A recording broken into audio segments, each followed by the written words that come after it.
직진 본능, 직설하고 고고고. 뒤돌아보지 않습니다. 정관용의 시사본부. 말 돌리지 않습니다. 할 말은 합니다. 직진본능 직설하고. 대통령 리더십 연구원의 최진 원장 오늘도 나오셨습니다. 어서 오십시오. 네, 안녕하십니까. 오늘 그리고 특별히 시사평론가 박상병 박사를 초대했습니다. 어서 오십시오. 네, 안녕하십니까. 네. 자, 우리 토요일 그 각설하고 코너에서 전반부 후반부 고정 질문을 계속 소화해 왔거든요. 이제 오늘부터는 일요일 코너에서도 고정 질문을 똑같이 한번 해보려고 합니다. 먼저 전반부 고정 질문은 금주의 뜬 인물, 진 인물을 이제 한 명씩 꼽아주시는 건데 우리 최진 원장께서 먼저 금주의 뜬 인물 누구라고 생각하세요? 일단 뜬 인물은 언론에 크게 주목을 받는다라는 의미에서는 조국 전 장관이라고 보고 예. 가장 잠깐만요. 예. 뜬 인물만 하셔야 돼요 일단. 아 그랬습니까? 네. 아 예. 그러니까 금주의 뜬 인물은 조국 전 장관. 네 그렇습니다. 네, 새로 신당을 뭐 2월 말 빠르면 3월 초에 만든다는 네. 거 아니겠습니까? 네, 네. 그렇게까지 어떻게 보면은 뭐 국민들로부터 비판도 받기도 하고 논란이 많았던 장본인이 당을 새로 만든다 지금 50일 남겨놓고 예. 이 자체가 저는 좌우를 떠나서 상당히 좀 주목을 끌만한 핫 이슈고 과연 신당에 어느 정도 활동을 하고 결국 결말이 어떻게 될 건지 그러니까요. 계속 국민들의 관심사에서는 떠 있다라는 점에서는 뜬 인물 조국을 꼽고 싶습니다. 몇 퍼센트 나올까요 지지율? 저는 워낙 결집층이 있기 때문에 예, 단단하게 결집이 있기 때문에 문제는 조국은 살고 자칫하면 민주당은 많이 애를 먹을 수가 있거든요. 중도가 이탈할 가능성이 높기 때문에 네. 그렇기 때문에 결국 저는 조국 개인적으로는 사실 조국 신당에 대해 대단히 좀 비판적입니다. 예, 본인은 억울함 한풀이를 할 수 있겠지만 민주당의 입장은 상당히 입장 곤란하다. 네. 특히 친명계 입장에서는 예, 운동권. 그래서 일단 그 당의 공식 직책을 갖고 있는 박홍근 의원은 조국 신당은 우리랑 이 제휴 대상, 연대 대상이 아니다라고 네. 딱 선을 그었잖아요. 네. 거리는 두고는 있지만 본인은 조국은 뭐 개혁 세력 진영이고 민주당과 함께 할 수 있다라고 이렇게 공공연하게 얘기를 하고 있거든요. 예. 누가 민주당과 조국은 따로라고 생각하는 사람이 누가 네. 있겠습니까? 네. 예. 지지도가 꽤 나올까요? 박 박사는 어떻게 보세요? 저는 조국을 보는 관점도 참 여러 가지가 있을 것 같아요. 저는 전혀 반대입니다. 찻잔 속에 태풍에 그칠 것이다. 그리고 주로 민주당의 강성 지지층이 조국 전 장관 주변에 있는데 그분들이 총선 때 조국을 지지할 가능성은 높지 않다. 전략적으로도. 그래서 아주 강성 몰라 닥치고 조국 장관 지지는 어느 정도 표가 나오겠지만은 그것이 지역구라든지 비례대표 의석을 배분하는데 의미 있는 유의미한 득표율을 기록하기는 그래요. 어렵다. 아주 어렵다 이렇게 봅니다. 지난 총선에서 민주당도 일종의 이제 그 위성정당격인 정당을 만들었고 또 그와 별도로 최광국 의원 등등의 정당이 창립됐었잖아요. 그 이름이 뭐 열린민주당이었나요? 열린민주당이잖아요. 열린민주당은 그래도 지난 총선에 5% 넘게 정당 득표를 했단 말이에요. 조국 신당은 그 정도도 못할 거다. 그 정도 턱도 없다. 턱도 없다. 네. 최진 원장은 그 정도 할지도 모른다. 곤혹스러워 하시는구나. 아무튼 별로 관심사다. 있어서 뭐 나올 거라고는 보지 않습니다. 만약에 한 석만 나와도 저는 성공이라고 보는 거죠. 그게 3% 넘겨야 일단 한 석이 나오는데 네. 쉽진 않다. 쉽지 않을 거라고 봅니다. 알겠습니다. 쉽지 않을 거라고 봅니다. 자, 금주의 뜬 인물 박상병 박사는 누굽니까? 네, 저는 아마 놀라실 겁니다. 한동훈 국힘 비대위원장을 꼽았습니다. 왜 놀래요?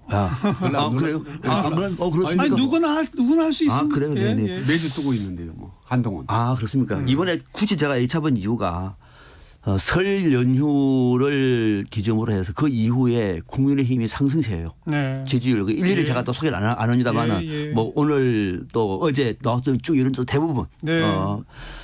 다 보면은 국힘의 전반적인 상승세다. 확실히 이건 한동훈 효과가 있는 것 같고 네. 또 한동훈과 이재명 대표 두 사람을 비교해 놓은 걸 보면은 또 여러 여론조사에서도 이제 역전되고 있습니다. 맞아요. 근데 전반적으로 그래서 이 전체적인 분위기를 보면은 총선을 얼마 남겨놓지 않는 상황에서 전격적으로 당의 지휘권을 잡은 한동훈 비대위가 이런 식으로 활동을 한다고 하면은 이거는 국민의힘한테는 엄청난 그렇죠. 어떤 이 근거가 잘할 수 있는 근거가 될 것이고 저는 어떻게 보면 상당히 이번 선거를 해볼 만하자라고 하는 그런 분위기를 업그레이드 시키는 데는 한동훈 비대위원장이 이제 1등 곳이라 봐요. 그래서 뜬 인물은 저는 한동훈 잡았습니다. 네, 국민의힘과 민주당의 이 전반부 공천 그리고 한동훈 리더십, 이재명 리더십 얘기는 우리 조금 이따가 본격적으로 좀 나눠보도록 하고요. 자, 금주의 진인물로 갑니다. 최진 원장 진인물은? 저는 이제 뒤에 얘기가 나올지 모르겠습니다. 그래서 임종석 전 의원인데 전 비서실장. 거의 뭐 당 내에서도 상당히 좀 뭐 무슨 애물단지 비슷하게 취급을 받고 사면 초과의 상태에 있는 것 같아요. 그런데 임종석 가면은 세 가지 상징적인 이미지가 떠오르는 일단 문재인 청와대, 그다음 두 번째 운동권, 586 운동권 상징, 그다음에 당내 친문계 핵심이라는 세 가지 상징적 이미지가 있는데 이 세 가지가 공교롭게도 이재명 대표 입장에서 상당히 좀 부담스러운 그런 세 가지 이미지이기 때문에 이재명 대표로부터 친문계에서 계속 거리를 두고 어떻게 보면 뭐 성동이죠. 이게 중성동갑 지역에 있는 여론조사 대상에도 뺄 정도로 어떻게 보면 상당히 임종석 입장에서는 좀 수치스러운 뭐 그런 입장인 거죠. 그래서 상당히 좀 그 애매모호한 입장이 돼버렸습니다. 이리 쳐이고 저리 쳐이고. 네. 그래서 저는 어떤 형태로 저는 민주당은 공천을 주지 않으려고 하지 않을까. 뭐 송파 지역의 전략 배치 뭐 이런 얘기도 나오긴 나오던데. 그거는 정말 모욕적이죠. 송파 국민들에 대한 모욕이죠. 선거를 앞두고 지역구를 옮길 수도 있지만 옮길 만한 사정이 있을 경우는 저는 옮기는 것도 전략적인 포인트라고 보는데 지금 임종석 전 실장 같은 경우에는 중성동 갑 절대로 벗어나지 않겠다고 이미 얘기를 했습니다. 예. 그럼에도 불구하고 그걸로 가라고 얘기하면 그쪽 지역을 무시하는 건 저는 안 되는 것 같고 저는 임종석 전 실장은 이번에 출마하지 않는 것이 국민의 눈높이에 맞는 얘기예요. 왜냐하면은 사실 문재인 정부를 5년 만에 몰락시킨 장본인 아닙니까? 그죠? 본인은 억울하다고 하더라도 본인이 억울한 것이고 더더욱이 지금 또 임종석이 나오면 다시 문재인 정부를 소환시킬 경우에는 민주당한테 부담이 될 것이고 본인도 5년 만에 문재인 정부를 정권 교체에 실패한 책임을 진다는 측면에서도 본인이 책임을 지는 자체가 필요한 거죠. 네. 저것들은 그 정도의 인물이라고 봤어요. 그래도 불구하고 또 무슨 뭐 운명이 어떠느냐 하면서 다시 출마하는 거는 민주당을 지지했던 사람들한테도 저는 존중을 받기는 어렵다 이렇게 보는 거죠. 네. 그리고 그 해당 지역구에서 이제 낙선을 했고 또 그 다음번에는 오히려 은평 지역으로 옮겨가지고 강병원 현 의원이랑 당내 경선을 치렀는데 경선에서 또 졌단 말이죠. 그렇죠. 네. 이런 것들이 좀 지금 민주당 안에서 임종석 전 비서실장에 편들어주는 사람들이 별로 없는 그런 또 하나의 배경이 된 것도 같아요. 그러니까 누가 봐도 어렵고 힘들다라는 험지 중에 험지를 택했더라면 오히려 박수를 받을 수 있습니다. 그게 좀 아쉬운 부분이. 자, 금주의 진인물 박상병 박사는 누굴 꼽으셨습니까? 저는 앞서 우리 그 선배님은 조국을 뜬인물로 그러는데 저는 진인물로 조국 잡았어요. 참 이거 이상하네요. 왜 그러냐면은 뭐 언론에 많이 오른다 하고 해서 저 떴다고 보지 않습니다.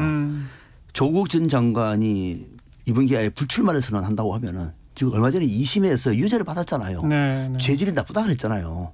그죠? 그리고 문재인 정부 때 청년들이 분노를 샀던 장본인 아닙니까? 즉 얼마나 문재인 정부를 비토하는 심리가 많은데 거기에 당연히 본인이 창당을 합니까? 유죄를 받고 난 다음에 가만히 있고 난 다음에 나는 그 상황이 아니다고 했으면 오히려 더 이후에 기회가 있을 텐데 서둘러 2심하고 난 다음에 마치 그 법원 판결을 무시하듯이 창당하겠다고 하면서 무슨 말을 했냐면은 무능한 검찰 독재 정권 총식을 위해서 맨 앞에 싸우겠다.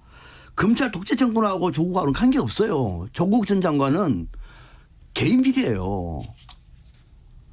그럼에도 불구하고 이렇게 호도하면 진실을 호도하면서 출마하겠다는 거 하는 것은 본인과 당과 그 가족 모두에게 저는 유리하지 않다. 그래서 조국은 완전히 망가지는구나. 그러니까 시작부터 제대로 앞뒤가 맞지 않는 어떻게 보면 사면 초과에 빠진 상황이라고 하면은 조국이야말로 이번 주에 진인물이다. 저는 그렇게 꼽았습니다. 뭐 한 분은 뜬 인물, 한 분은 진인물로 꼽아주셨고 이제 또 구체적으로 창당을 마치고 이제 본인 스스로가 만약 비례대표 1번 후보로 등장을 1번 한다. 안 되고 2번으로 나와있죠. 뭐 예를 들어서 뭐 그런 식으로 해서 또 3% 못 얻어서 또 의석 못 얻는다. 뭐 예를 들어서 이런 결과가 나오면 정말 뭐 정치적 미래라는 게 없어질 것이고 아무튼 주목되는 인물인 것만은 맞습니다. 자, 금주했던 인물 진인물 쭉 이야기해봤고요. 이제 오늘 전반부 토론은 지금 이제 국민의힘과 민주당의 공천이 지금 이제 전반부 뭐 아직 절반까지도 안 됐죠. 뭐 이루어지고는 있는데 아까 박상현 박사가 잠깐 표현하신 것처럼 어제도 우리 토론에서 그런 얘기를 나온 것처럼 국민의힘에 대한 언론의 평가는 대체로 무난, 뭐 큰 잡음 없이 또 영남권 중진 의원들이 이 스스로의 지역구를 버리고 민주당 현역 의원이 있는 그쪽으로 옮겨가서 이렇게 공천을 받게 되는 이런 모습들도 뭔가 좀 한동훈식 전략대로 순조롭게 큰 잡음 없이 돼가는 것 같다. 다만 이제 민주당 안에서는 이런 잡음 저런 잡음들이 나오고 있지 않습니까? 뭐 노웅래 의원 같은 경우도 그렇고 돈봉투 수수한 의혹이 있는 의원들의 어떤 그 잣대도 그렇고 바로 이제 그런 전반적인 흐름이 국민의힘은 뭐 괜찮고 민주당은 좀 빠지고 지지도에서도 그런 것들이 나타나고 최진 원장 어떻게 평가하세요? 그동안의 양당의 공천 과정. 일단 국민의힘은 방금 말씀한 대로 칭찬 반 우려 반. 칭찬이 한 7이라고 하면 우려는 한 3 정도 됩니다.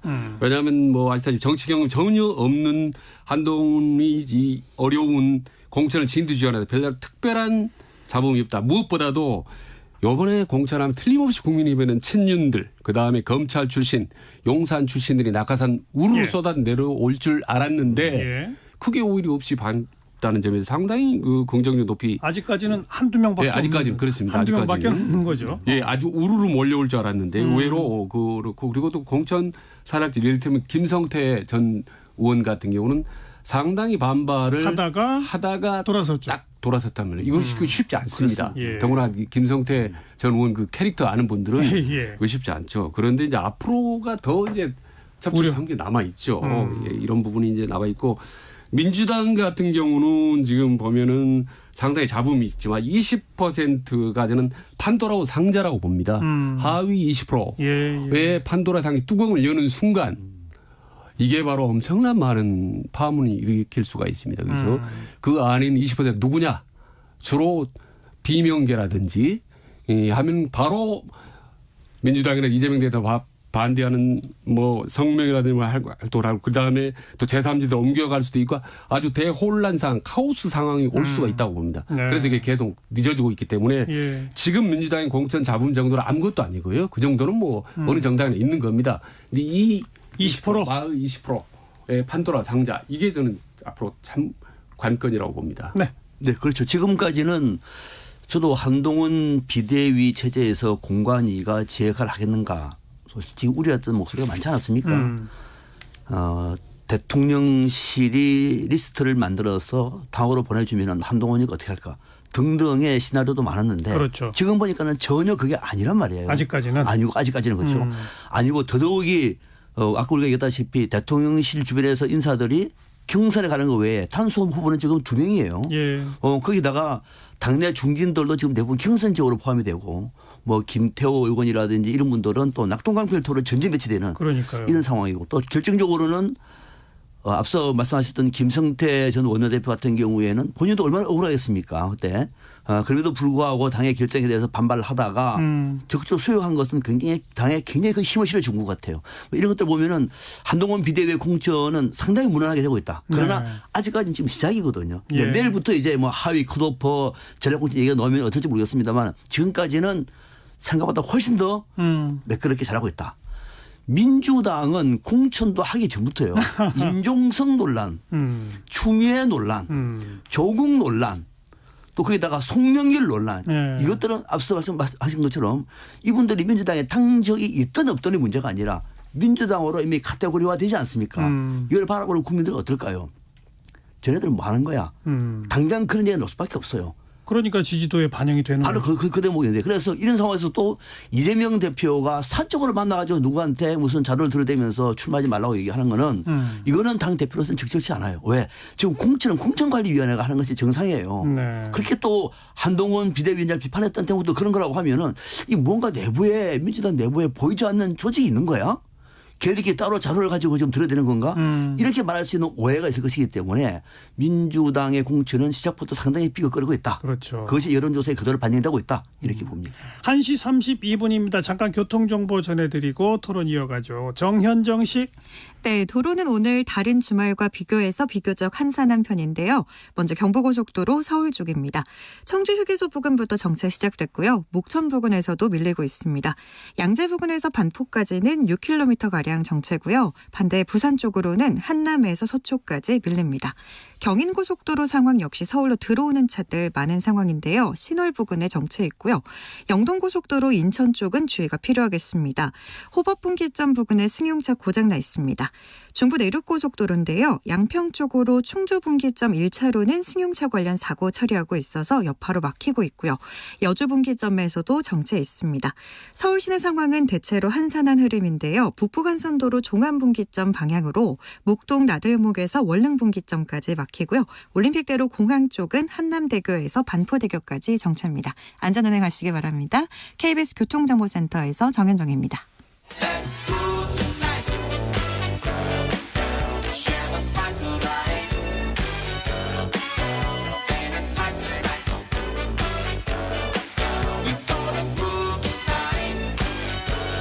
국민 MC 정관용. KBS 1라디오 정관용의 시사본부. 들어보면 달라요.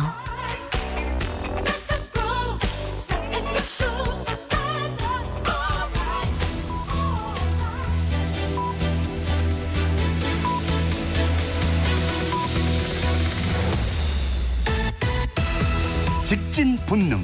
직설하고 고고고. 뒤돌아보지 않습니다. 정관용의 시사본부. 매주 일요일 2부 직진본능 직설하고 오늘은 대통령 리더십 연구원 최진 원장 그리고 시사평론가 박상병 박사 두 분과 함께하고 있습니다. 자, 후반부의 공통질문은 이번 주에 가장 핫했던 말 한마디, 누구의 입에서 나온 어떤 말, 재밌었던 말도 좋고 어이없었던 말도 좋고 충격적이었던 말도 좋습니다. 최진 원장은 어떤 말 꼽아오셨습니까? 홍준표 의원이 이제 계속 시장 말을 해뒀는데 이번에 한국 축구판이 한국 정치판의 복사판이라고 그래서 뭐 위아래가 없고 뭐 대들고 뭐 와지근하고 뭐 질서도 없고 리더십도 없고 뭐 하는 점에서 딱 좀 절묘한 표현인 것 같다는 생각이 들었습니다. 네. 축구에 대한 우리 국민적 걱정을 또 이제 받아가지고 정치랑 비유를 한 홍준표 시장의 발언 좋습니다. 박상병 박사는 금주의 한마디. 네, 저는 최근에 개혁신당이 조금 불협화음이 적지 않습니다. 그래서 공천관리위원회를 어떻게 꾸리느냐 등등 논란이 많았는데 그 대상 인물이었던 김종인 전 국민의힘 비상대책위원장의 말 한마디가 와닿았습니다. 내용이 이런 겁니다. 자, 공천관리위원장으로 와달라고 하는 얘기했는데 어떻게 생각하십니까? 하니까 김종인 전 위원장 한 방송에서 그 말 자체가 기분이 별로 안 좋아요. 전권을 다 준다고 해도 내가 안 합니다. 확 와닿았습니다. 왜냐하면은 지금 김종인 어려울 때마다 김종인 전 비대위원장의 역할을 해왔습니다만은 개혁신당의 내부의 상황을 너무도 잘 알고 있는 것 같고 예전처럼 오라고 한 대로 내가 다 가는 거 아니다. 무슨 공천관리위원장이냐. 전권을 다 줘도 안 갈 판인데 하고 말하면서 지금 개혁신당의 내부 분위기를 애들을 비판하는 이 모습이 좀 내공이 있는 그런 어른다운 표현이었다 이렇게 봅니다. 개혁신당 얘기도 조금 이따 좀 나눠보도록 하고요. 아까 이제 전반부에서 국민의힘의 지금까지의 뭐 무난하고 다소 우려는 좀 있지만 그런 공천. 민주당은 공천 전부터 계속 잡음이 있고 시끌시끌하다 뭐 이런 것이 지지도에도 좀 반영이 된다라는 표현들 나왔는데 이재명 대표 입장에서도 이번 총선에서 지면 정말 자신의 정치적 미래도 암담해지는 거 아닙니까? 그걸 뻔히 알고 있고 이번 총선에서 반드시 이겨야만 그나마 신락 같은 정치적 미래를 이제 이어나갈 수 있다라는 걸 누구보다 제일 절감하고 체감할 사람인데 근데 지금 당이 이런 식으로 가면 안 될 거라는 걸 본인이 모를까요? 아는데 왜 이럴까요? 참 어떻게 보면 좀 의아하고 걱정스러워요. 어떻게 보세요? 아는데도 수단이 없는 거예요? 어떻게 되는 거예요? 그런데 알고 있을까 싶은데 우리는 알고 있다고 보잖아요. 진짜 알까요? 모를까요? 저는 아는 것도 아니고 모르는 것도 아니고 그냥 무난하게 가르카리라고 생각하고 있을 것 같아요. 그래요? 예, 저는 그렇게 봅니다. 안다고 말하면은 이렇게 행하지 않죠. 그리고 모르지는 않을 것 같고. 그래서 뭐 알아도 이 정도는 괜찮아. 그래요? 저는 그렇게 봅니다. 위기의식이 없다? 저는 위기의식이 없다고 봅니다. 저는 이제 조금 뭐 다릅니다만은 대통령이나 여당, 야당 정치인들이 위기에 몰린 말이죠. 특성상 본능적으로 친위 체제를 구축하려고 합니다. 말하자면 긴장하고 긴박하고 절박하면 상황을 냉철하게 보지를 못합니다. 그리고 우선 강한 주의 인물로 해서 본의아니게 무리수를 두게 되죠. 항상. 네. 그래서 임기 말이 될수록 오히려 당평을 해야 되는 건데 대통령도 보면 항상 오히려 그때 친추 구축하고.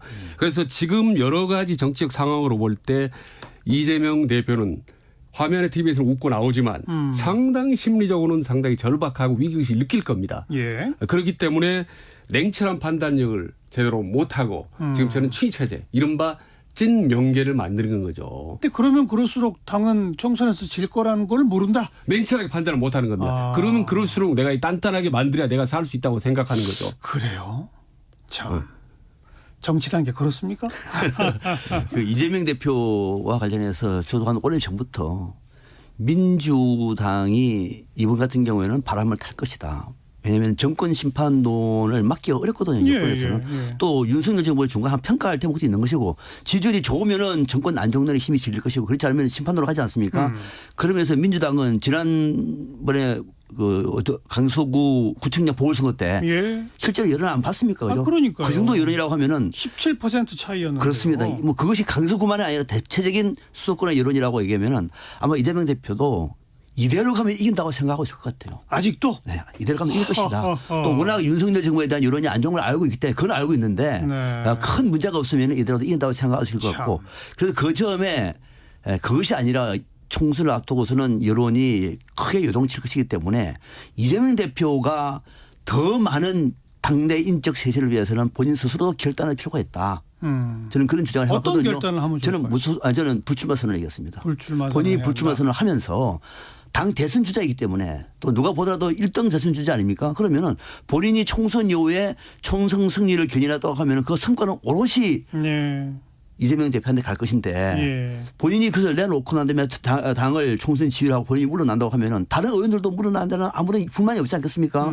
그렇게 당 지도자가 배수지를 칠 필요가 있다고 생각했는데 최근에 전혀 그런 분위기가 아니에요. 그러다 보니까 사람들은 이재명 대표 체제에서 좀 지쳐버리는 것 같아요. 너무 피곤하다. 언제까지 갈 거냐. 윤석열 정부 들어서고 뭐 한 1년여 기간 동안 우리 방송에서 수도 없이 윤석열 대통령이 뭐 이준석, 유승민, 나경원 모두 힘을 합쳐서 겨우 아슬아슬하게 대선에서 이겼는데 이준석 몰아내고 뭐 나경원 몰아내고 뭐 계속 이러면 결국은 그래서 뭐 자기 친윤 핵심으로만 그 당을 장악하면 총선에서 질 걸 왜 모를까요? 이 말을 계속 했었거든요. 근데 지금은 이제 똑같은 표현이 윤석열 대통령이 아니라 이재명 대표한테 겨냥되고 있는데 바로 그게 아까 최진 원장이 얘기한 대로 윤 대통령은 지지도 별로 안 나오고 막 이러니까 오히려 자기 세력에 집착하게 되더라. 그것처럼 이재명 대표도 지금 그런 거다. 이건 거예요? 네, 그 방면을 가면서 다른 한 방면에 더 중도로 포용하기엔 또 다른 이재명판 어떤 돌파 전략은 아직 안 나왔다고 봅니다. 그러니까요. 그건 나올 거라고 보는 거거든요. 있을까요? 있을 거라고 봅니다. 저는 분명히. 뭐가 있을까요? 왜냐하면 이제 자기 일단은 조금 전에 말했던 찐명계 뭐 특보단이라든지 뭐 성남시 경기도 라인의 변호사 라인들은 자기 친위체를 구축하되 별도로 나는 변화됐다. 옛날에 이재명이 아니다라는 모습을 보여주기 위한 것 중에 하나가 이를테면 이제 친문 운동권에 들었던 과감한 차별화라고 저는 봅니다. 20% 열면 우리는 운동권이나 친문과 거리 두겠다라고 어떻게 보면 친문계 입장에서는 자기들 희생양으로 생각할지 모르겠지만 분명히 거기다 차별화 전략을 두면서 그리고 또 하나 생각지도 못했던 친명계 핵심 중에 저는 공천에 탈락하는 그런 저는 파격적인 물갈이가 반드시 저는 이루어진다고 보는 거죠. 막판에. 그래서 솔직히 그 이름은 좀 검증하지 못하지만 최근에 단수로 공천이 확정되지 않은 사람들 중에 몇 명들을 보면 아마 그런 생각이 나올 겁니다. 틀림없이 저는 그렇게 할 거라고 저는 보죠. 그때 그 정도 카드로 중도층이 민주당 쪽으로 돌아설까요? 그 정도가 플러스 알파는 혹시 없습니까? 그 정도 플러스 알파는 없습니까? 저는 지금도 그래서 방금 그런 거 정도가 준비하고 있다고 하면은 그나마 다행인데 그 정도도 국민들 앞에는 약간 좀 꼼수나 또는 전술적인 것으로 보기 때문에 당이 변했다. 이재명 대표가 변했다 보기는 어려울 것 같아요. 이재명 대표는 본인이 판단할 문제가 좀 있다고 봐요. 그러니까 민주당에서 나온 이 사람들이 이제 정치를 그만두는 게 아니라 고스란히 이를테면 예를 들면 조국 신당이나 하다못해 뭐 송영길 의원한테도 갈 수 있단 말이죠. 송영길 신당이 현역 의원 5명 한 10명 하겠다는 거 아니겠습니까? 그러니까 결국은 이게 어떻게 보면 큰 틀에서 보면 다 그 한 뭐 통속시켜 얘기하면 이렇게 얘기하기 때문에 이재명 입장에서는 상당히 이래도 저래도 한계에 봉착할 수밖에 없다. 그래서 결국은 기승전 반윤으로 가는 거죠. 반윤석열로 해서 반윤들 권하게 뭉치면 간다라는 야당 입장에서는 예. 뭐 그 카드밖에 없긴 하죠. 예. 근데 그게 좀 한계가 있다고 보는 거죠. 그것만 예. 가지고 뭐 지난번 같은 총선 압승은 못하더라도 과반 이상의 승리를 할 수 있겠느냐. 예. 지금 굉장히 그 의문부호가 짙게 깔려 있는 그런 상태 아니겠습니까? 어렵죠. 어떻게 보면 윤석열 대통령이나 정부 여당이 못한 것, 악재하는 것 지금 엄청나게 많은데도 불구하고 어제 오늘 사이 여론조사 보면 그러니까요. 불리하게 나오지 않습니까? 민주당이. 네. 이게 총선을 앞두고 지금 정도의 여론이 참 주목이 되는 건 뭐냐면은 이제 국민들은 윤석열 정부 한동훈 체제 어떻지? 이재명 대표 어떻지를 바라보는 판단할 수 있는 타임이 딱 지금이에요. 네. 지금부터 이제 설 연휴 지났기 때문에 지금부터 이 판단하는 것은 잘 안 바뀝니다. 그게 무서운 거예요. 그래서 설 민심 우리가 그렇게 얘기하는 건데 지금 여론이 이렇게 많이 굳어져 버리면요. 막판에 이재명 대표가 진짜 불출마 선언을 해도 그것 또한 꼼수라고 봐요. 그러니까 지금이 저는 적절한 타이밍인데 이거 놓쳐버리면은 다음에 더 많은 사람들은 만약에 지금 민주당에서 공천에서 탈락된 사람이 지금 가만히 있지만은 당의 분위기가 안 좋고 이재명 대표에 대한 비토 신이 더 심해지면은 이 사람들은 다른 대안을 택합니다. 그럼 민주당은 진짜 두 쪽 나는 거예요. 그럴 가능성을 이재명 대표가 너무 안일하게 지금 접근하고 있는 것이 아닌가 저는 그런 생각이 들어서 지금이야말로 개항에서 방금 말씀하신 대로 네. 우리 박상문 교수님 말씀 개항에서 이렇게 원희룡과 이재명 맞붙으면요. 정말 이재명 대표로서 아주 곤혹스럽죠. 발이 물낀 분들어 정말 이기더라도 큰 표차로 또 이기지 않으면 안 된다는 그런 절박감 모든 게 상당히 어렵기 때문에 그런 큰 수가 될 수 있겠죠. 본인 네. 불출마. 근데 그렇게 네. 할 수 있겠냐는 얘기죠. 근데 저희가 보는 관점에서는 본인의 불출마나 뭐 일부 586 운동권 의원들에 대한 뭐 혁신 물갈이 공천 정도로 그런 정도로 타개할 수 있는 상황을 이미 벗어난 것 같아요. 저는 그거보다 훨씬 더 큰 카드를 넣어야 할 것 같은데 그런 카드가 과연 있을지 그 참 민주당의 앞날이 걱정스러워서 지금 드리는 말씀이고 아까 개혁신당 얘기 잠깐 나왔는데 이 설 연휴 직전에 정말 전격적으로 빅텐트를 치긴 쳤는데 이게 치자마자 흔들거리고 최고위원 회의도 뭐 취소했다더라. 뭐 이준석 대표는 무슨 뭐 기자회견 한다고 그러다가 또 지금 취소했다가 뭐 이러고 어떻게 진단하십니까? 잘 갈까요? 저는 잘 안 가려고 봐요. 잘 갈 수 없다고 보는 이유가 저는 제3지대 정당의 필요성은 수없이 강조해왔던 사람이고 실제로 그 역할도 좀 해봤고 그리고 또 우리나라가 거대 양당 체제가 언제까지 이렇게 정치적인 카르텔에 묶여서는 안 되거든요. 당연히 필요한데 그런데 이준석 전 대표 지금 이준석 대표 개혁신당에 국민의힘의 대표를 지냈던 분 아닙니까? 그렇죠? 예. 이낙연 또 대표 민주당 대표를 지냈던 분 아닙니까? 두 거대 정당에서 대표를 지냈던 분 아닙니까? 물론 그렇다고 하더라도 제3지대 정당을 깃발을 든다. 뭐 들지 말라고는 하셨지만 두 분이 손을 잡고 난 다음에 하나의 정당을 만든다라고 하는 건 제 정치 상식으로는 이해가 안 돼요. 정치인은 최소한의 소신, 신념, 가치 그다음에 비전이 저는 공유돼야 된다고 봐요. 최소한의 두 사람은 전혀 반대되는 정당이었어요. 거기다가 또 최근에 정의당 출신도 몇 명 합류가 했어요. 그래서 이 정당이 뭐를 지향하는 정당인가 솔직히 저는 해석하기 어렵습니다. 그냥 선거 앞두고 거대 양당 극복을 지향하죠. 그러니까 그것만 하는 거 말이죠. 그것만. 선거 앞두고 그냥 다 거대 양당을 반대하는 사람들 미래에서 다 모여 이걸 하면 이해를 하지만은 이 정당이 뭐를 지향할까 전혀 전 납득이 안 가는데 그랬던 우려가 이번에 이제 이준석 이낙연 양쪽의 어떤 갈등으로 커지고 있는 모양이었는데 그래서 앞서 말씀드린 것처럼 김종인 전 위원장 같은 경우에도 공간 이동을 거부하고 있는 상황 아닙니까? 당초 우려했던 것이 현실화되고 있는 것이고 앞으로도 이 현실은 설사 봉합된다고 하더라도 국민들로부터는 신뢰를 받기 어렵다 저는 그렇게 봅니다. 그러니까 이번에 이제 두 사람 이낙연 뭐 이준석이 서로 성격이 달라서 갈등을 할까 이건 누구나 다 아는 사실인데 성격이 아니라 전격적으로 이렇게 합당을 했단 말이에요. 저는 그게 진짜 박수를 보냈습니다. 야 대단하다 이게 말이야. 엄청난 양보가 있었구나 했던데 일주일 만에 이런 이제 일이 번졌는데 이제 이낙연은 뭐 고구마 스타일이다, 뭐 이준석 톡톡 튀는 콜라 스타일이라고 해도 잘만 화합을 하면요 서로 많은 보완 효과를 가져올 수 있습니다. 그럼에도 불구하고 이제 결국은 터졌는데 이 갈등은 계속될 것 같다라고 하는데 이 신당 개혁신당 성공하려면 과거에 우리나라에서 국내에서는 안철수 신당 네. 하고 외국에서는 마크롱의 이렇게 중도 신당 이 부분을 벤치마킹을 해야 됩니다. 두 정당의 특징은 뭐냐면 지도부가 티격태격하지 않았습니다. 단일화됐고 또 하나는 중도는 이것도 저것도 애매모호한 게 아니라 확실한 중도를 내세웠어요. 이를테면 마크롱 정당 같은 경우는 자 정치 사회 부분은 우리가 진보 노선을 택하겠다. 다만 경제는 시장 친화적으로 기업에 대해서 우대하는 보수 성향으로 하겠다라고 선명했거든요. 예. 근데 마치 지금 개혁신당은 이쪽 저쪽 공격해서 여기저기 싫은 사람이 표를 걸어물고는 이른바 낙엽정당으로 이렇게 돼버리면 안 되는데 아직까지 그런 모습을 보여주고 있단 말입니다. 근데 아직까지는 뭐 저는 가능성이 있다고 봅니다. 왜냐하면 뭐 어제 오늘 신당 만들겠다는 사람이 뭐 있는데 아직도 저는 정체적인 민심이 특히 중도의 민심이 형성이 되지 않았기 때문에 아직도 개혁신당이 늦지는 않았다. 두 사람 이낙연, 이준석이 잘만 남은 기간 동안 예. 잘 타협하고 뚜렷한 중도 노선을 택하면 충분히 승산이 있다. 그러나 과연 그렇게 될지는 근데 모르겠습니다. 일단 이렇게 합친 이상 또 합치기로 결정을 하는 과정은 따로따로 있으니 도저히 승부를 보기가 어렵다라고 하는 게 제일 큰 이유였을 거예요.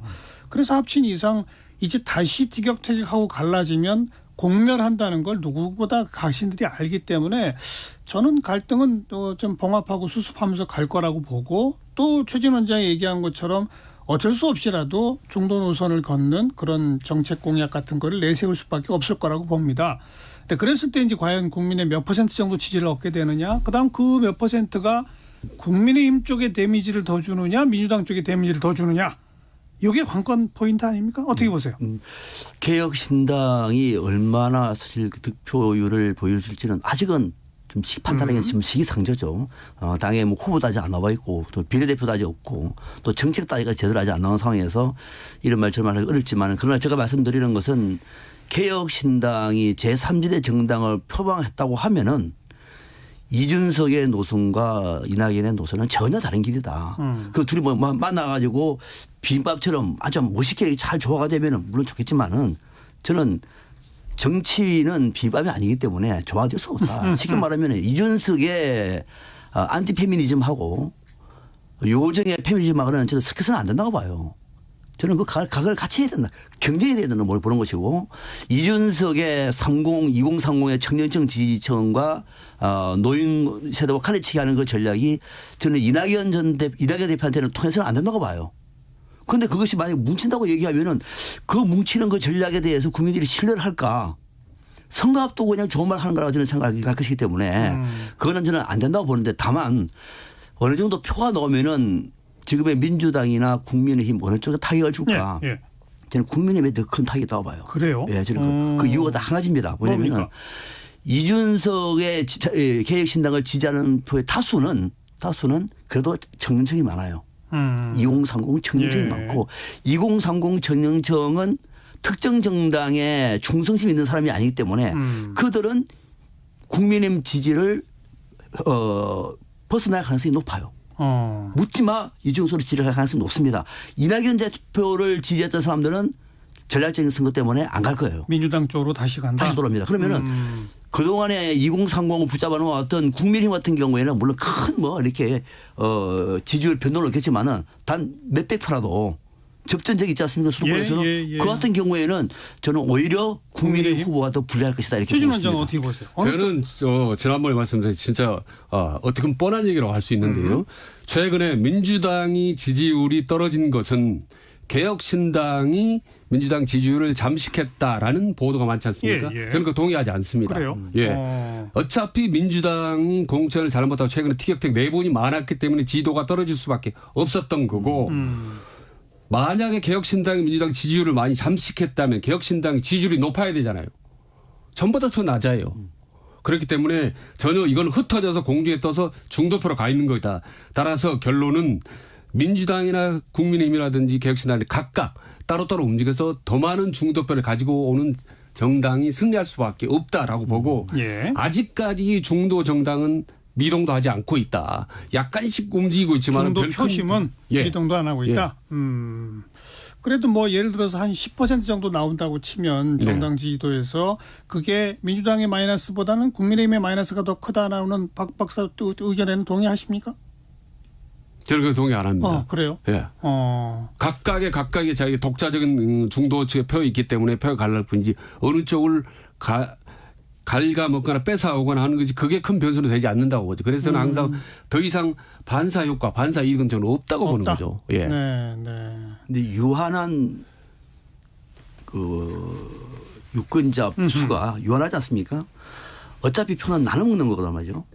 근데 우리가 이 대목에서 좀 주요하게 봐야 될 때 뭐 보통 언론도 그런 걸 잘 취급을 안 하는데 뭐냐면은 충성도 높은 지역, 충성도 높은 세대는요. 굉장히 전략 투표를 많이 합니다. 아, 그럼요. 어딜 가겠어요. 그럼 다 갑니다. 예. 지지하는 거하고 표는 다를 수가 있어요. 그런데 충성도 높지 않는 청 하면은 저는 대체적으로 2030 중에서 남자들이에요.